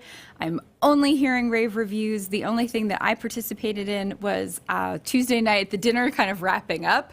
So everybody's had their, their good, meaty conversations, and everyone was just kind of ready to kick back a little bit. So, which was also a fun time to join in the kicking back and seeing folks from out of town representing, big name companies like Shell. Got to speak to one of their representatives who was very nice, and a lot of locals kind of mingling and discussing how that event went. So if you're not familiar, you can also find out more information about that from their website. And Luke, of course, was filming and streaming. So I'm assuming that stuff, if it isn't available already, it's on their YouTube Okay. channel, but I think we're gonna end up replaying it because it was fascinating. Great. It really was. And you guys you played host on Monday morning at the campus. Yes, the which Oil was Region awesome. Alliance and Oil Region Alliance did. We had breakfast for everybody, had everybody in the campus, and then of course Abby Watson-Papascu spoke in panels and did some tour guiding over the 2 days of the conference. But for anyone who's not familiar, that brings folks from DC, but also all over the country and all over the world at times in to talk about energy security, and both kind of reintroducing them maybe to how all of this stuff got started here in the oil region, and then circling back to what's happening now and what's happening or could happen in the future. So yeah, definitely interesting topics, definitely pertinent to our community. Yeah, and maybe that opens the door down the line sooner or later, I don't know, for investment or interest in the history again or preserving it. Right, and absolutely. maybe that's an opportunity where the Oil Region Alliance can help navigate all that. So Exactly. And the first step, getting people here to see it, that's so important. Oh, it's crazy. You get, as you said, you have all these big name people. You have ambassadors. You have, folks from the petroleum industry that are here, and they all say, we understand that this is where it came. Now I'm actually here and seeing this. It's beautiful here. Right. This is awesome. We're coming back. Exactly. And that's it's definitely great. worth preserving. Yeah. So, Okay. Woo! Another Drake Energy Summit in the books. So that's awesome. Another Farm to Fork in the books. Another Farm to Fork in the books, yes. So that was our 9th annual. So we're already getting set for our 10th annual, which will be the third Saturday of September in 2026. So kind of mark your calendars. Keep that in mind when you're planning your summer getaways and your fall getaways so that you can be with us and take part in that. Chef Jason Snavely did an amazing job with the food. We had an awesome time with the music from Just Sweet 2. Perfect weather, like knock on wood, couldn't have asked for better in that regard. And of course, we hold it at Drake Well on the train depot. So such a nice, cool, scenic place to, just get together. And there's a great photo that we haven't had a chance to share yet, but it was a group of people who met at Farm to Fork, and then they're taking selfies at the end of the night, and they're saying, we came as strangers and we're leaving as friends. And, they were like, the local people were saying to the out-of-town people, like, you can stay with us next year, when you come back for Farm to Fork. So, it's doing exactly what we want, bringing people in, helping them to learn about local food that we have here, again, supporting the Titusville Open Air Market. But just, it's a fun time. It's a really fun night. So anybody who hasn't been or hasn't been for a while, definitely keep it on your radar and plan to join us next year. I have a feeling 10 years from now that could be a Netflix. They said they met at Farm to Fork. Well, yeah. And a fork was used. Not the murdery kind of Netflix, right. But also just because I didn't say it yet. So not Netflix. See what you did? Yeah. Farm to Fork is an event by Titusville Renaissance, who also hosts the open air market. And the market just closed last weekend with the airing of the quilts, so it will be back in spring. But again, keep supporting the market. We had great attendance this year. Seemed like everybody really liked having it in Scheide Park again. It's just so nice to be in the shade, on the grass. So, and you've said before, like other communities, the dates are sort of different for their farmers market, so you could hit different communities during the week. So it's not like everybody's having it at the same day or same time. Yeah, so like Franklin has Saturday, but I think they also do Wednesday morning. Okay. Oil City had kind of a late morning into evening on Thursdays. So yeah, you can definitely hit a few. I think Tionestas is Friday night, so you could really move around and do a lot of your shopping local, supporting those local farmers and producers, which we absolutely want to do. And then there's also a lot of artisan products as well. So it's not just plants and produce, but some great handmade items. So definitely check out your farmers markets. Same thing with all those festivals and, fairs and events that really help support the local producers in our community. This time of year and into the start of the new year is really that planning stage. So it's like you ramp up again. Like it feels like, okay, we just got done with this stuff, but committees are getting together. It's going to be always reset. Always getting together and working on, and that's basically happening, like, especially with the special events. As it's going on, you're making like a mental note of, we want to make sure, like, this is going great, or this is what we need to do for next year. So that's happening kind of nonstop. But yeah, we're definitely looking ahead to next year in terms of like budgeting and planning. Of course, with 2026 being America 250, we have a big event happening with that through the Oil Region Alliance. That is our, let me see if I get the name right, Epic Allegheny Odyssey, which is going to be a kayak sojourn on the Allegheny River, some 200 miles from Warren down to Pittsburgh. Wow. On the Allegheny River, fully supported kayak ride, which is, if that's not good enough, having somebody put your boat in the water, help you in, and then help you get your boat out at the other side, making sure you have your life vest and your sunscreen and your whistle and all of that stuff you need. But they're also going to feed you, like 3 meals a day, making sure you have like restrooms and comfort stops, taking care of you overnight. And in addition to all of that, we're also including a lot of cool programming, things like reenactors, Native American dancers, some environmental and kind of ecological programming, really to teach people or remind them, just celebrate the history of the Allegheny River. I think sometimes that's overlooked, just how important and influential it was in the development of not just Pennsylvania, but the country. So there's a lot to learn and kind of maybe re-realize about that story. And of course, how imperative it was to what we were doing as far as the oil history that went on in our area, but just, the development from Native Americans through present day. So that's going to be a really cool opportunity. We're really looking forward to getting the word out and getting some more partners. We're already meeting on a monthly basis and collaborating with different counties and entities that are involved in the river and tourism and outdoor recreation all along, the western side of Pennsylvania. So stay tuned for more information on that. And that is just our one aspect of all the America 250 PA celebrations and things that are going on around the state and around the country. Awesome. All right. Yeah. Woo. Okay. So as if that weren't enough. Okay, go ahead. We'll do this real quick. You're watching The Morning Drill on Stream TV and on the Armstrong Neighborhood Channel. Emily Altomare with us here this morning from the Oil Region Alliance. Yes, and I brought flyers because I didn't trust myself to remember times and dates in order. But coming up Monday and Tuesday, we have 4 different events going on. The first is our first ever restaurant roundtable. So we are gathering folks who are, whether you're a server or a chef or a general manager or an owner or a food truck operator, or maybe you're aspiring to be one of those. We want to pull all those folks together and have some conversations, thank you, Luke, about the restaurant industry in our area, but also connecting them with resources. That's why we've got support from the Pennsylvania Restaurant and Lodging Association. We'll have Ben Felicio with us to over Zoom, that we'll be able to have him as representative of PRLA be there to answer all your pressing questions, but from that expert level. They're a great advocacy group, and they really know what's going on in terms of the industry, but also state legislation-wise.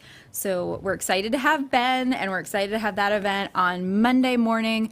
That is October 20th from 8:30 to 10:30. If you want to attend, please do, but ideally you'd send me a quick email at ealtomare@oilregion.org or give us a call, let us know you're coming, but you're welcome no matter what. Then Monday afternoon from 4 to 7 p.m. Oh, and this is also at the campus, Road Center, Oil Region Venango campus. So we'll have our second ever home share education event. This is for anybody who's operating like an Airbnb, home share, VRBO, that kind of thing. But even traditional bed and breakfast owners are welcome to come.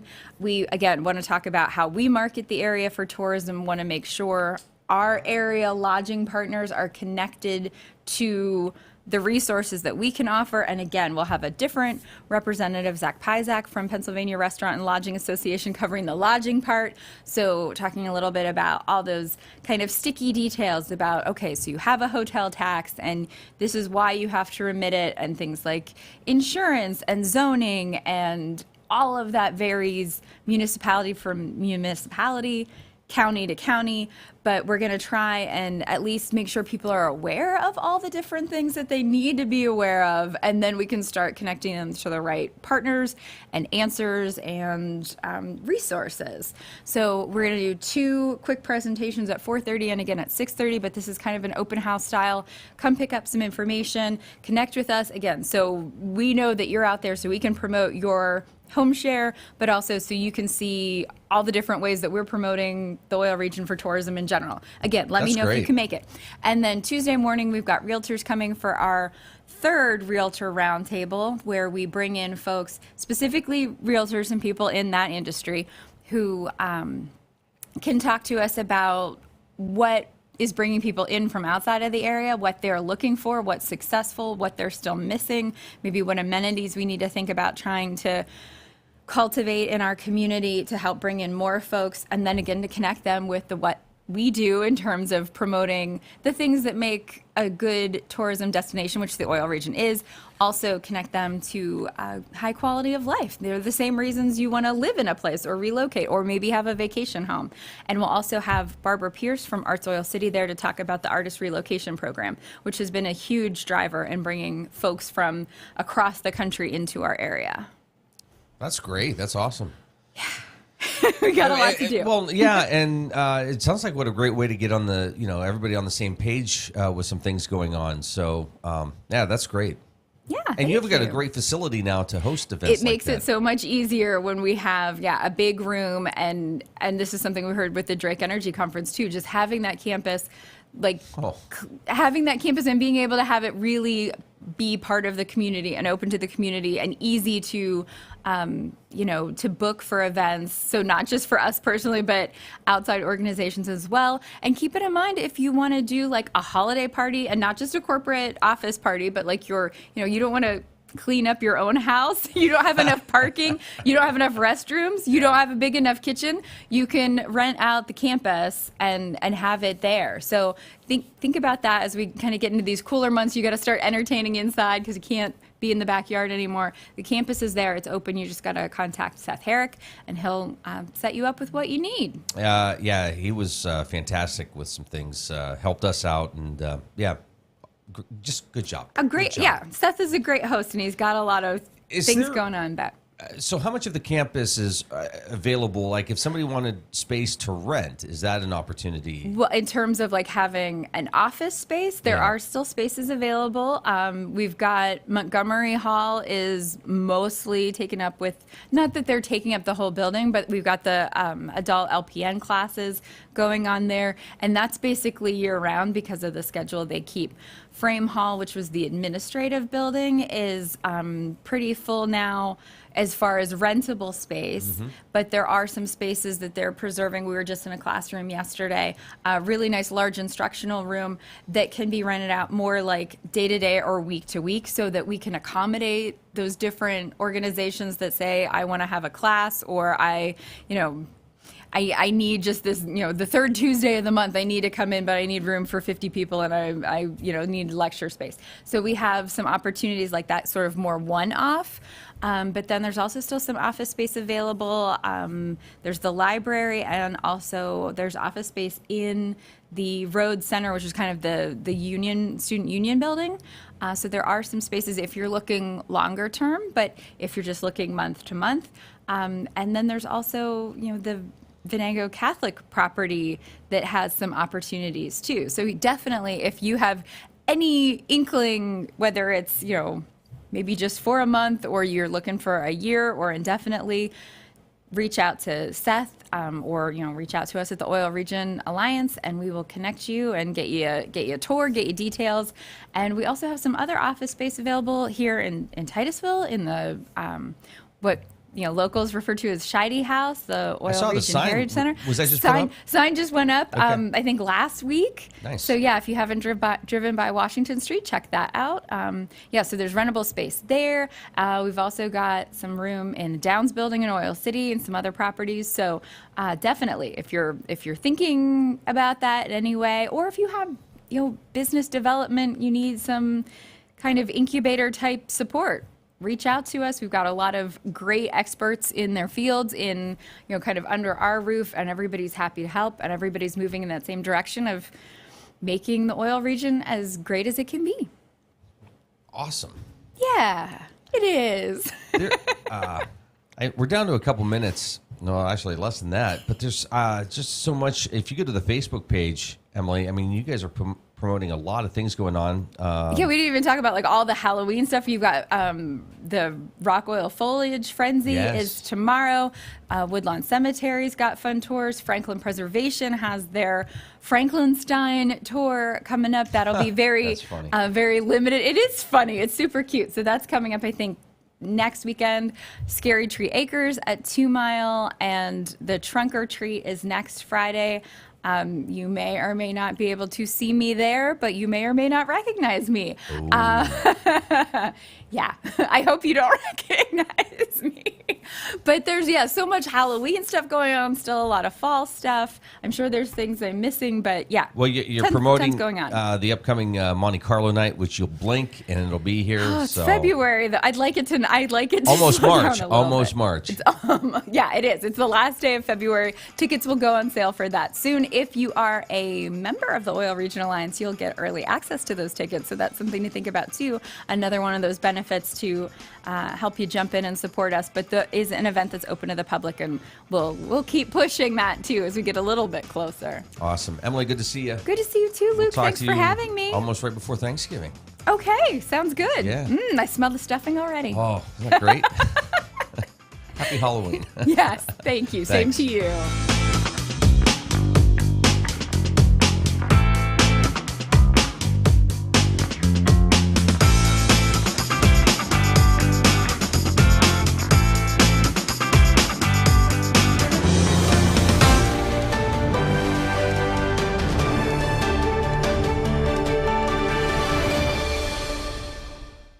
highly respected by President Donald Trump's former national security advisor John Bolton was charged on Thursday with sharing sensitive government information, an alleged violation of the Espionage Act.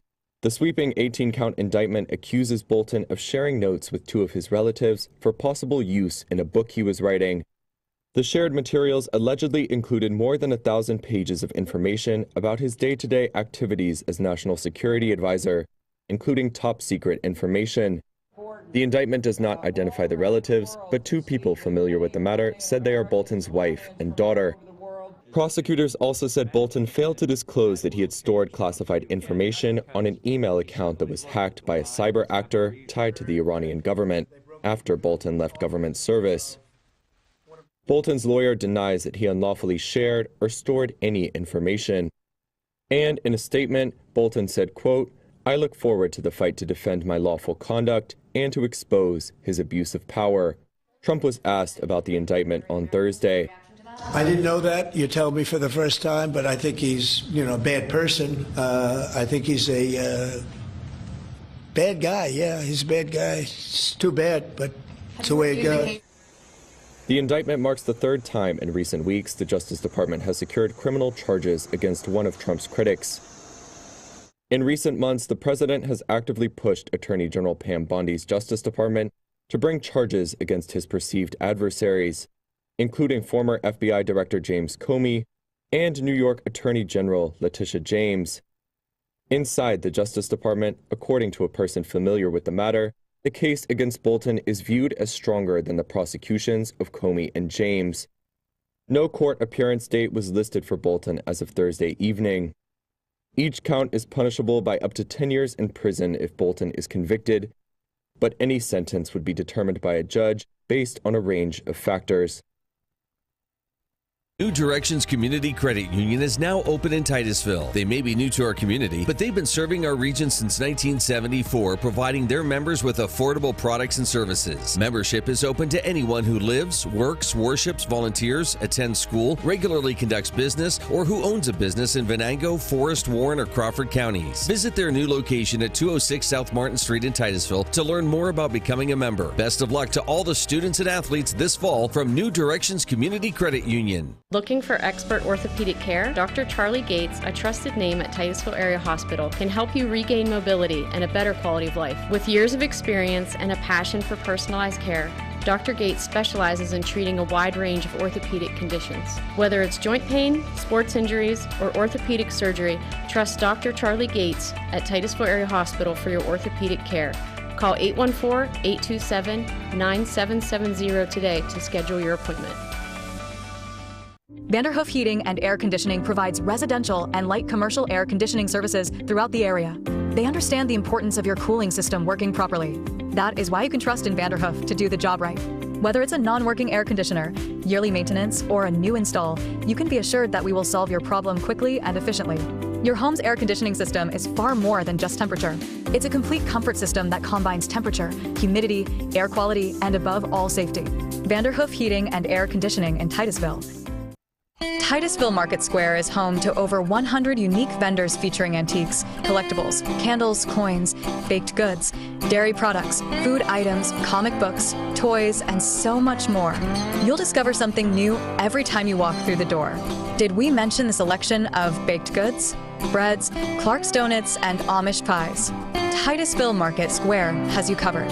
Stop in to explore today. Titusville Market Square in downtown Titusville. Our new home. Somebody pinch me. Somebody say pinch? Pinch, pinch. We mean we just bought this. Yeah, we just bought a new house. Why are there crabs? Oh, don't call for pinches. Call for protection. Hit it. Like a good neighbor, State Farm is there. Your State Farm agent is ready to help you choose the right coverage for your new house and your car. All right, which way to the sea? We're in Ohio. So is that close or? No. You got a pool? No. Like a good neighbor, State Farm is there. I'm Ronnie Long. And I'm Lisa Mellon. The name Armstrong reflects more than just a company. It's a promise. While others focus on the short term, we're building for a future that's limitless. From the dawn of cable television to the rise of the digital age, we've delivered cutting-edge technology like our advanced fiber network that redefines what's possible. Guided by our core values, we have proudly served and strengthened communities like yours for generations. Fat Chad's is Titusville's premier dining destination. Come hungry and enjoy these menu favorites: T-bone steak, homemade meatloaf dinner, or soft shell crab tacos. Dive into fresh pasta entrees like shrimp and scallop pasta or our signature Asiago chicken. And don't miss our famous burgers and fish sandwiches, all served with fresh cut fries. Fridays mean prime rib specials. Enjoy Wild Game Saturdays. And on Sundays, it's our all-you-can-eat wing buffet. For good food and good times, it's Fat Chad's Brewing in Titusville. 211 is an easy-to-remember telephone number for finding health and human services for everyday needs and in crisis situations. Every day, highly trained 211 call specialists provide referrals to basic human needs resources like food banks and shelters, physical and mental health, employment support, support for youth and child care programs, and support for adults and persons with disabilities.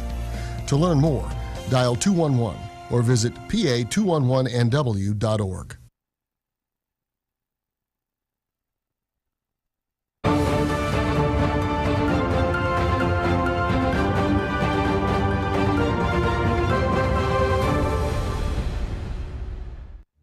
Wall Street's main indexes closed lower on Thursday, with the Dow and S&P 500 each dropping almost 0.2% and the Nasdaq shedding just under 0.5%.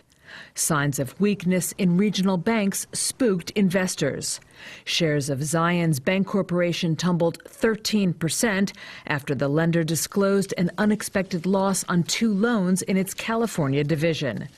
And shares of Western Alliance slumped nearly 11% after it said it initiated a fraud lawsuit against one of its borrowers.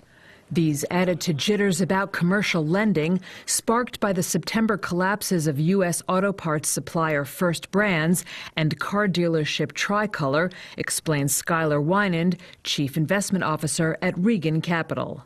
You had Tricolor, you had First Brands, now you have Zions Bank, and Western Alliance coming out, posting much higher losses and much higher reserves than the market was expecting due to potential credit losses on some of their lending portfolio. Bank investors are starting to get nervous that this isn't just a canary in a coal mine, that there's a lot more to come about in terms of credit losses. Stocks on the move Thursday included Hewlett-Packard Enterprise, which slumped 10% after the technology company forecast annual profit and revenue below Wall Street expectations. Shares of J.B. Hunt jumped 22% after the trucking firm reported third-quarter profits. And shares of Marsh & McLennan dropped 8.5% after the insurer reported flat operating margins and slowing growth in its risk and insurance business.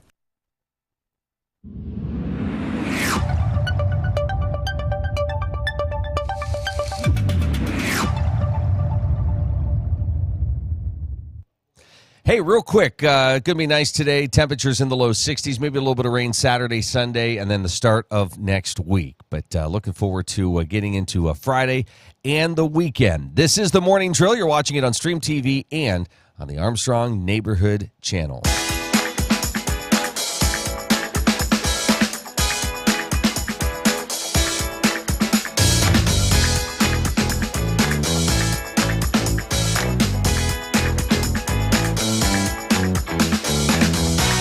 With us this morning is Mr. Sports, Bruce Peterson. Hi, Bruce. How's it going today? Good morning.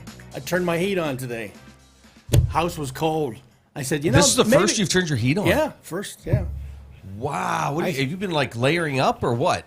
Well, I have a little space heater in my office, but okay. I've been didn't heat in the house. And this morning I got up and I said, I'm cold. Let's turn that heat on. So I always try to wait to the last minute, the last... And it's, we're getting these cold nights and the house is cooling down. And Yeah, usually I can get to end of September, beginning of October. I may have turned it on a lot earlier this year. Well, see, you're married. And women, if I would have been married, it had been on a long time ago. But I'm not. Was cold. And so. You're the last, Bruce. I know. Hold out. Jeremiah Johnson over there. Me. Well, where do you want to start? That was today? Quite a week, wasn't it? Yeah, it was. I think I emailed you on Sunday, And I said, yeah, he's gone. Yeah, my take after that game, and in fact, I want to tell you about Saturday. Saturday, I was cooking at a barbecue all day Saturday, so I have no idea what was going on. I didn't watch any of the games. I didn't get home until 8:30, and so I walked in the house, and I'm tired, and I'm going, well, I'll go to ESPN, which is where I always get my scores from. And I said, Penn State will probably have won a tight game, and then I went to the site, and Aller's hurt out for the season, and they lose 22-21. And I go, what is that? I just was like, whoa. And then I wrote a email to my buddy who lives down in Hollidaysburg near Altoona, goes to all the games, has season tickets, knows the inside of Penn State. And I says, give me your take on this game. And he says, well, it was agonizing and fascinating. And that's an interesting description, agonizing and fascinating. He said that they just played like they had no life. They were like lifeless. And he said it was fascinating to see, this 3-game stretch just kind of take this coach down. Now, were there things in the past that, were part of this firing by Kraft? Well, I think so, yeah. I think the record against big teams. But I think the real reason, Luke, is that at that game on Saturday, I watched Mark Brennan had about an hour tape that he had taken from the time Franklin, at the end of the game, showed him going out in the middle of the field for his interview and then meeting with the players and hugging. And there was a time on the tape, he walks out to the middle of the field, and he just stands there and he kind of looks around, kind of taking it all in. I says, he's taking the last look. Oh. That's what it is. He knew. He knew. Do you think they said something to him? Well, like, hey, him and Pat Kraft are good friends, the AD. They're good friends. But you got to know when you're in trouble. And I think all the booing he got, and then, of course, when he went into the tunnel, into the locker room, fans were there berating him. I mean, that's what got him fired. They lost the fan base. They lost the donors. That's why he got fired. There just wasn't any coming back. Do you think he understands that? Do you think he knows, like, the AD's going to have? Oh, yeah, like, yeah, They absolutely. probably had conversations about it. Oh, yeah, I'm sure. I'm taking some heat. Yeah, well, it's interesting because Kraft went up to the Lash building on Sunday to his office and fired him. So I don't know, maybe he called him up and said, I want to meet you at the office. But anyway, he goes to the office on Sunday and sits down, and the firing transpired. And I think Franklin knew. Yeah. Somebody had posted a screenshot of him accepting the job at Penn State and the last press conference. Man, you could tell like it has not been fun for him this season. No, and I think it started last year and the year before. Every time he would lose those big games, there'd be a lot of criticism. He can't win the big games. He can't win the big games. He can't win the big games. And it puts pressure on you. And I think if you look at this football team, those last 2 losses, they were tight. They were afraid to make a mistake, Luke. Yeah. They had to be perfect to win, and you can't play that way. You got to play loose. And so they were a tight team that was not energized, and that Oregon loss just took an awful lot out of that team. Took a lot out of Franklin, too. I think that's when Franklin started to realize that, and then they went to UCLA, and they got punched out there, and, it just the dominoes were falling. Yeah. It was all rolling downhill. So, 2 questions for you. What's next for Penn State? What's next for James Franklin?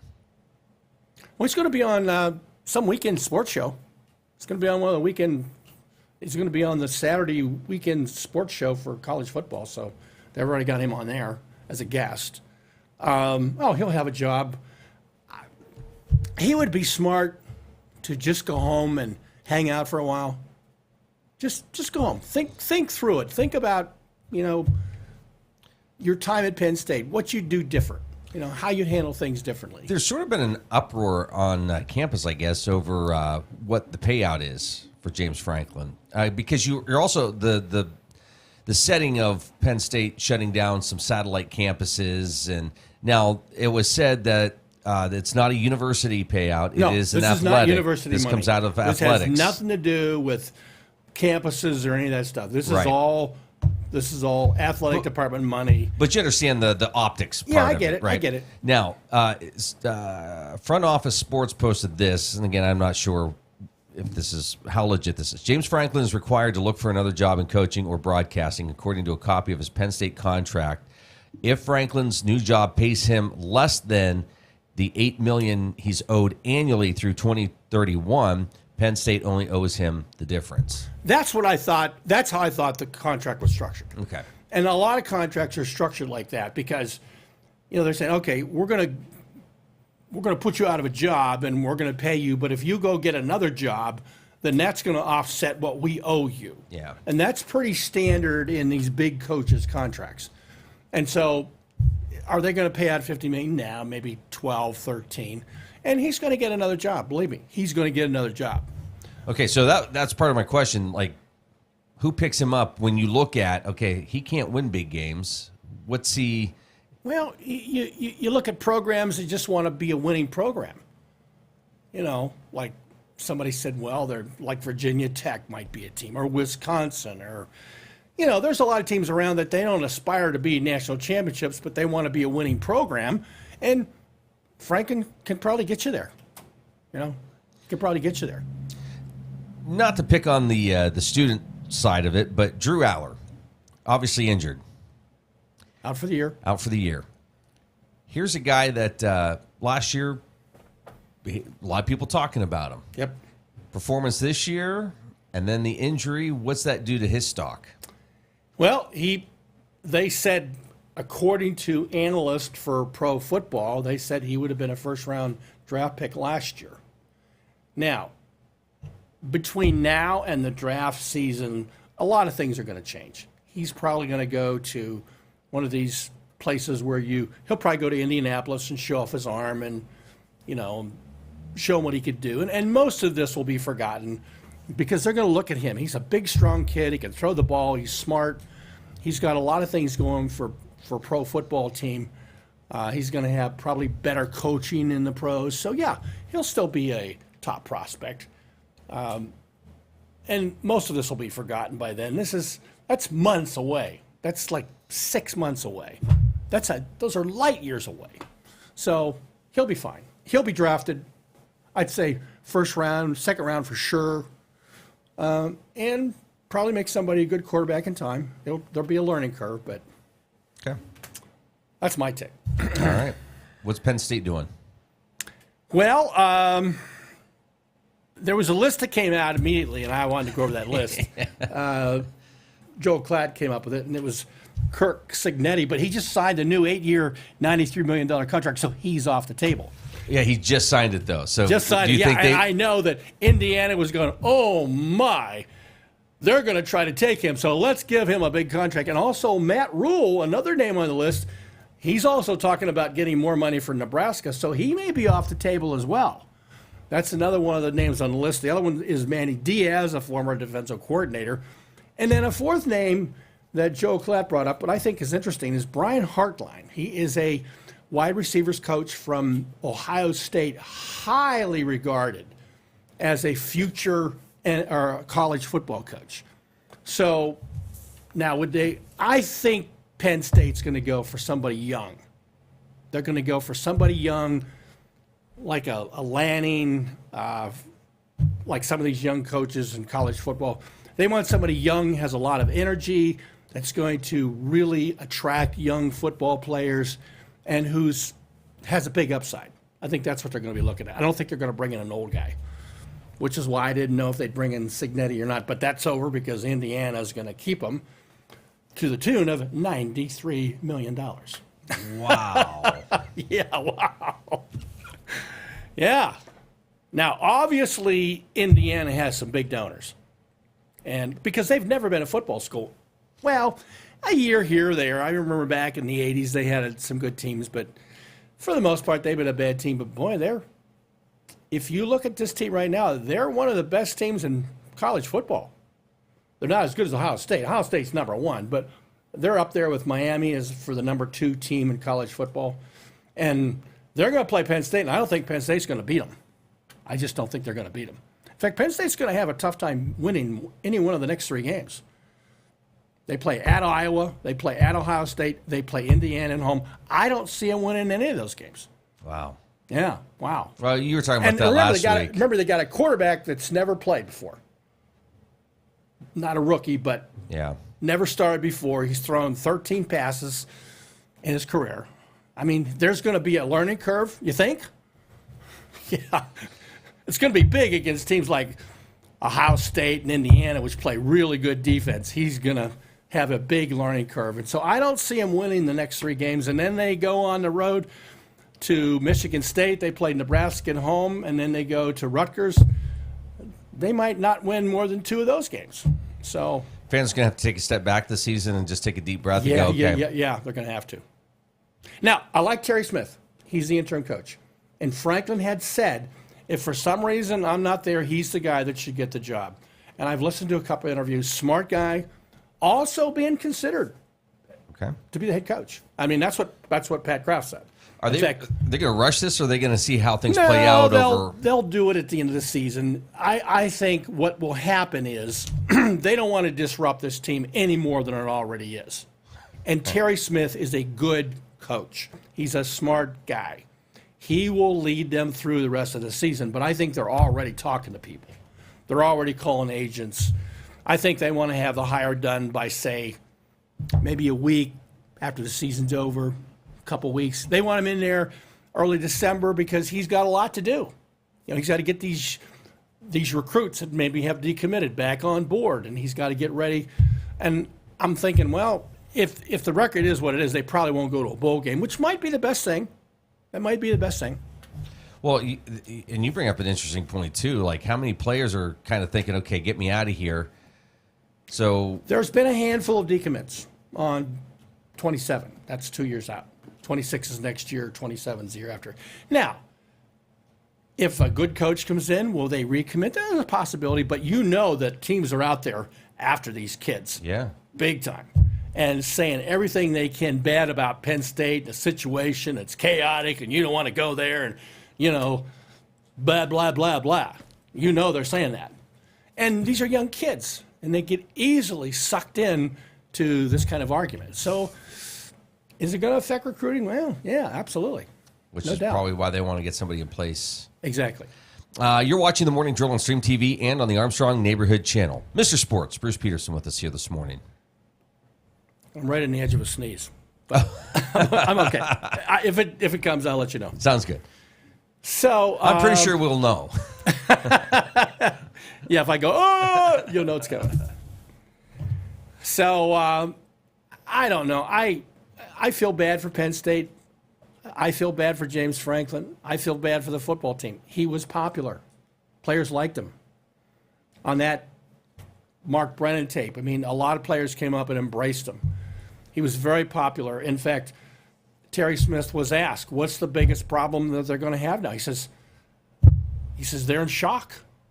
He says the team's in shock. He says it's getting them out of the shock and realizing, hey, you got to play a football game on Saturday, and it's against a tough team on the road. You know, you kind of got to get refocused. And he said that's the biggest thing. He said by Wednesday he started to see some improvement, but he said the players are in shock. They couldn't believe it. And a lot of them were upset, really upset that Franklin got canned. I told you, I was kind of dumbfounded. It took the firing for people to come out to show support for him instead of doing it. A little bit. Yeah. Your point was very well taken. Yeah, if you're going to support the guy, let's get out here. Let's get in front of this. Yeah. But like I said, when he lost the fan base, that's when he lost his job. We have about 5 minutes. You want to keep talking, or do you want to move on to the next thing? We'll do whatever you want. No, whatever. Yeah, I mean, this is a big story. I mean, it's everything else, pretty much standard fare. But yeah, this is a big story. And if you look back to the Jerry Sandusky scandal, which really did not involve the football program itself, it involved a person that used to be with the program going to the facility after hours and molesting boys. All right. That was different than what we're in this is affecting the football team. So this is much different. And so where's Penn State going to be next year? I don't know. I really don't know. But I think Kraft felt that he had to make the move. And Terry Smith is a good interim coach, but this is going to be a very important hire. This is going to, if you don't like the way Franklin was coaching these big games, then the next guy's got to be better. Yeah, that's and pressure. How many coaches out there are better than him? That's a question you have to ask. How many coaches out there are actually better? Well, I mean, I think, Kirby Smart and Georgia is probably Day at Ohio State's probably better. I mean, there are a handful of coaches that are top-notch coaches. So, yeah. But there's also people that look for those opportunities, right, that think that, this is an attractive job. It is. And anybody that says it's not, it's crazy. And it's attractive because Penn State has money. They got lots of money. Lots of money. And when you can do renovations to your football stadium for $700 million, Luke, you got access to money. You understand what I'm saying? Yeah. Yeah. They're not poor. And this $50 million, and it's not going to be a $50 million buyout. It's going to be 12 or 15, but that's pocket change. Right. I take it the James Franklin wing of that stadium will no longer be happening? Nope. Not happening. So I don't know. I wish Penn State the best. I mean, I'm a longtime fan. I've been watching Penn State football since I was in my early 20s. My dad, he was a Penn State fan. In fact, he met the coach at Penn State before Joe Paterno. I can't think of his name. They were down there on vacation, and they stopped by the football practice, and he got out of the car, and the coach came over and talked to him. Wow. Rep Engel was his name. Rep Engel, yeah. So, yeah, it's a long time. I'm a long time fan, and I feel bad. I felt bad when they went through the Sandusky thing, and now they're going through something that's almost as bad in a different way. Yeah. So, well, real quick picks. Steelers fell to the Bengals last night. Close game, but those 2 interceptions is what killed him. Yeah. And that's on Rodgers, and he said, "Yeah, it's on me." You mentioned it before coming on. Went up, he threw the ball up to Metcalf, and he says, "I shouldn't have." Yeah. Well, you mentioned it before coming on. 2 older quarterbacks looking pretty good. Looking pretty good. Yep. 40 and 41. Yeah. The old boys can still play. You think Roethlisberger's sitting back there going, no, I'm just joking. He's done. He's done. Yeah, he admitted, yeah. All right, let's go. Rams, Jaguars. Rams. Saints, Bears. Bears. Dolphins, Browns. Browns. Ooh. I'm picking the Browns. I'm liking the Browns. Raiders, Chiefs. Chiefs. Eagles, Vikings. Eagles. Panthers, Jets. Jets. I'm going for the Jets' first win. Patriots, Titans. Patriots. Giants, Broncos. Broncos. Colts, Chargers. Chargers. Packers, Cardinals. Packers. Commanders, Cowboys. Commanders. Falcons, 49ers. 49ers. Buccaneers, Lions. Lions. We didn't talk about that. Dan Campbell causing some controversy in the NFL. Texans, Seahawks. Seahawks. And Thursday night next week, Vikings, Chargers. Chargers. All right. Bruce, good to see you. You too, my friend. Good job. Yep. Have a great weekend. Yeah, hopefully it won't be quite as eventful. Stay warm. We'll see you back here Monday.